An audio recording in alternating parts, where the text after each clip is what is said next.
in the ground. Let's say the horse went to the left. I'm going to take the horse, I'm going to pull him in the ground, I'm going to put my left rein on him, and I'm going to break him over like this. Alright? The reason is, I'm not going to pull him in the ground and pull this way. Because where does that allowing his body to go? It still allows that body to leap to the left. Everybody see that? If he's running down there leaping to the left, I want to pick this rein up and push it over. I want to take that away from him. Do you understand where I'm coming from? And that's something that a lot of people don't understand. They'll go down, if that horse is going to the left, they'll pull that right rein. Well, I'm going to make you go to the right. Nope, you just allow that whole body to fall over to the left. In fact, you made it worse. You pick that up and you move it. Okay? Some people will run down, when I work for Bill, he'll run down and shoot over, like, right. And then I throw to Sean a little bit. And I think some of this is what you get along with as a rider. You know what I mean? Like what your field works better for you. Repetition's going to teach these things anything in any style. But I like the other way because I didn't create them scared. In other words, when I would do it for a few years, I was doing that. I'd run down and I'd break them off. When I had to break them off, I'd have to pick that rein up and get after him a little and send him over. Well, first I had to spur him, which I don't like to do that while I'm running to a stop. That's for damn sure. And when I picked my hands up and shoved his body over, I scared him. So that's creating a rush into the bridle, which I don't like. But when I take a hold of him softly, pull him in the ground, put that rein on his neck and break him around, I've made him come back to me, number one. He couldn't think ahead, number two, and I straightened him out. So I've created no problems by doing it that way. It doesn't look as fun, but it works a whole lot better. You guys are both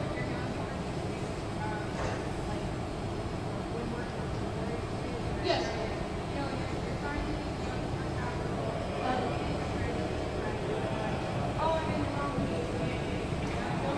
Right. Exactly.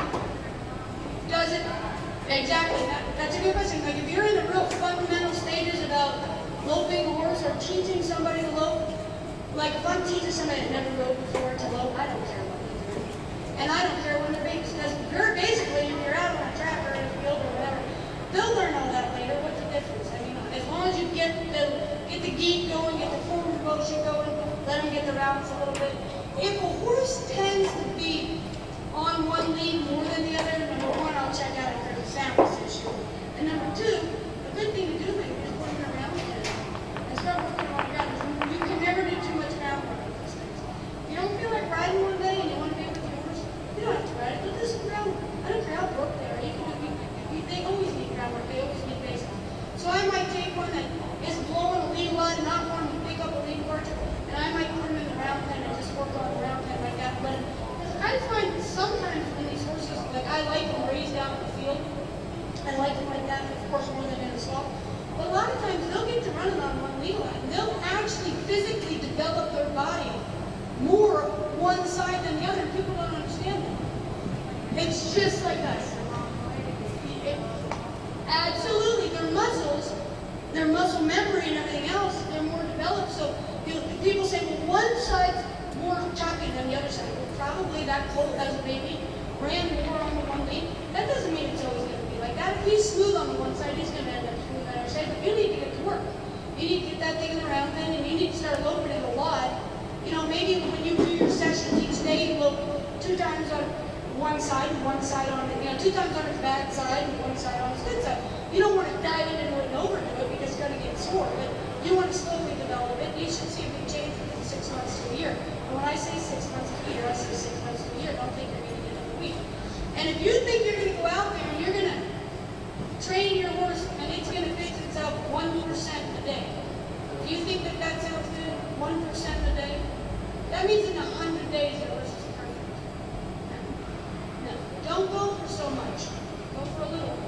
Go for a little. You'll end up getting a lot. Any questions at all? Yes?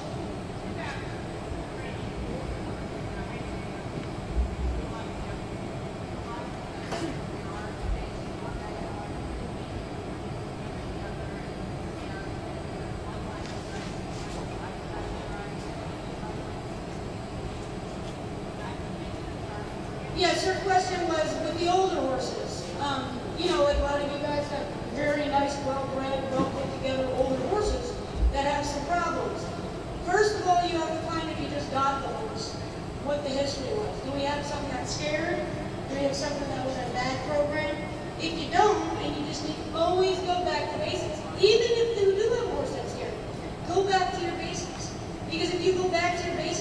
brush up their balance. If it's a little older horses, just like people, their timing's going to go a little bit off. Their ambition level's going to go down a little bit. You have to recreate the working mode, the work ethic. You have to recreate just like you would have if all of a sudden you turned 50 and you decided I'm going to go work out again. You need to start all over again. It's the same thing with the horses. It is. It is. Except the horses have no choice. You know? Yeah. Do I do any driving? Mike and Gray taught me to do a little line driving. I love it, but no, I don't know how. I really don't. And I think I've got some horses on my Morgans that have been harnessed. I loved it. I absolutely loved it. Because we do a lot with our mouth, but we have like an inner mouth and an upper mouth. An inner mouth is anything that we need to, like all this stuff I do is an inner mouth, where the horse has to work, you know, strictly from their tongue and their bridle, their roof, their mouth, all the inner stuff. Then our neck reining, our finished reining, and our neck reining is all what we call like an upper mouth. And what's nice is with these babies, I'll spend so much time getting this inner mouth developed. So for the ones I had that were harnessed first, I got them and I took a hold of them. And man, I miss my reining horses first. I love them. Because they could really, they gave in the mouth and then I could go on and work with the rest of my life. I really did like it. So absolutely, yes, definitely. I mean, they didn't have any of my lateral stuff that I wanted, but I didn't care. I had a lot of this and I really, in fact, sending the words to horses that I had done real well with Slick, that was a pocket change. He was driven first, and man, he just went to the rein like that. I taught him a little lateral area down his stop, and I think he got in there in his bridle. There was no fighting in his chin or anything like that. So I did just like that. I was trying to learn to drive one, and it was pretty good. It was bad. I felt more like I was skiing than I was driving, trust me. But I do like it, and I really respect somebody that's good. I like watching. Any other questions? Yes. Okay, what mix do I prefer? I started out with all my horses in nice little snaffle, and I also, just for comparison, I like a Dr. Bristol. You know what that is?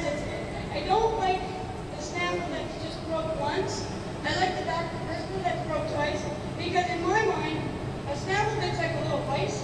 Now, some of the better ones, you can't really push them together. They've got a little curving.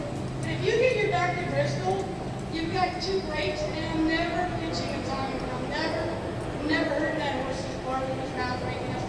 And I have a short chain Dr. Bristol, and there's another bit called a lifter bit. The guys actually, they sell them. They size them, they're kind of in an S, and the side that's connected to the bit is kind of a little bit higher, and they work really nice with their colts. The way they're short chain, but when you do this, they really give more in their pull, not the crest of their neck, and that's real important for us to get more in their pull. I think a lot of times when you see a lot of this stuff going on, they're really not broke in their face as far as I'm concerned. Not all of them, but some. They learn to get broke more in the crest of their neck, and they say, well, he's given. Why when I say water, is he with that head up here? Because he really doesn't have that inner mouth we talked about. He's sort of just going to break in his crest. So I go to my Dr. Bristol short chain, then I have a Dr. Bristol longer chain, and then I go to whatever, depending on the horse. The aluminum reining bits have a real nice, they're real light. Then I go to a small fraction or whatever, just depends. I love the violins. Yeah, they have the different stages. In fact, they're really good for people that are kind of doing a little bit of their own thing. They number them as far as stage 1, stage 2. And the real violin bits, not the imitation ones, they're great bits. They're real balanced, and I really like them a lot. And the Balding, Tom Balding makes a great bit, great Darnell. And I really believe that it's like anything else. You know, you're spending a lot of money anyway. One thing I'm really big with is a bit. You know, don't go get an indication. I don't care what it costs. Look what it costs to feed these things. Look what it costs to go to the workshop. Give them the best benefit. Get the good bits. I don't care if you have such a fancy head stall. I don't care what your saddle looks like.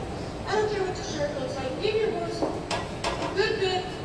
The tools that they need to do their job the right way. Good shoeing job, a nice bit, a comfortable girth. My girths that I use are almost they're the roper girth. They have like a triangle on the bottom. They're not, because I used to get them pinched every once in a while, or they get a little short, because the bit would, the girth would kind of rough.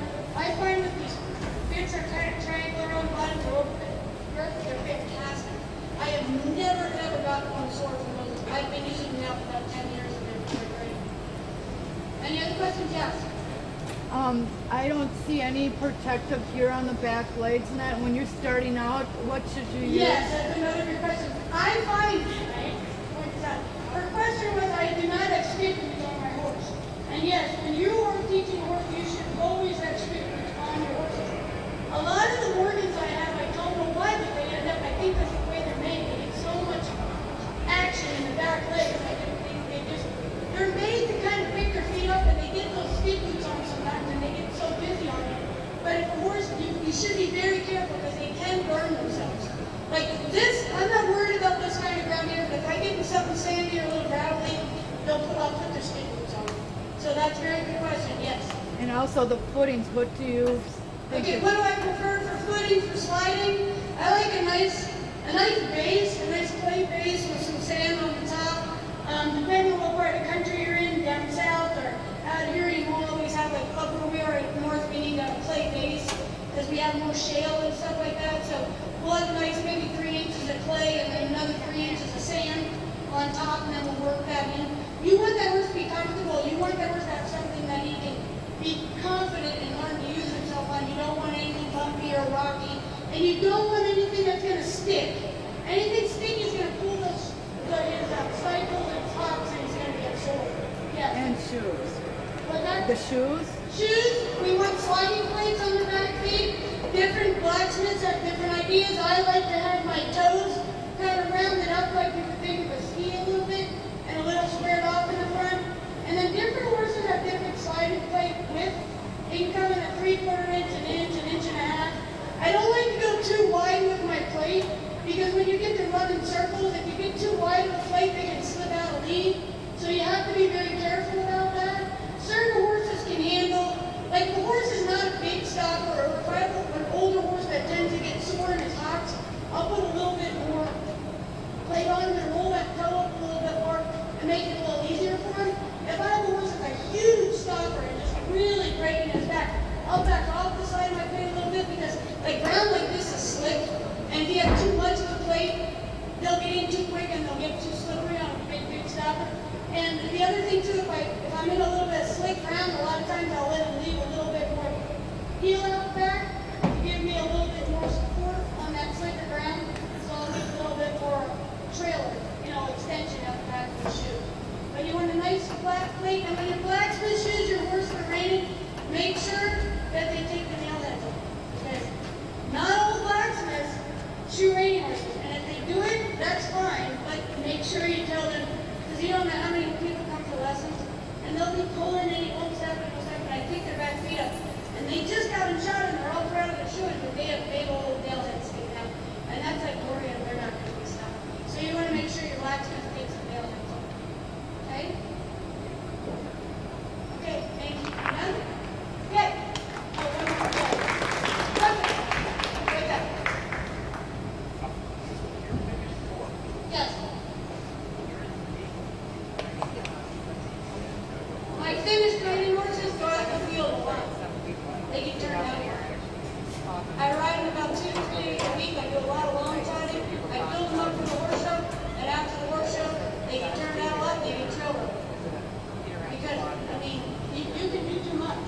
There's a fine line to how much it is. If they know how to run this stuff, then I build them up for my horse shows, and after the horse show, out in the field, hit the trails, long trotting straight up and down hills, stuff like just to keep their body going. You don't understand, but they don't need to run and stop and spin on the line. Not my show horses on it. If I'm teaching somebody to ride and their horse is there and they're learning their reading, then I'll maintain them more at a lower level. But like my show horses, I let them down because I build them up to be here.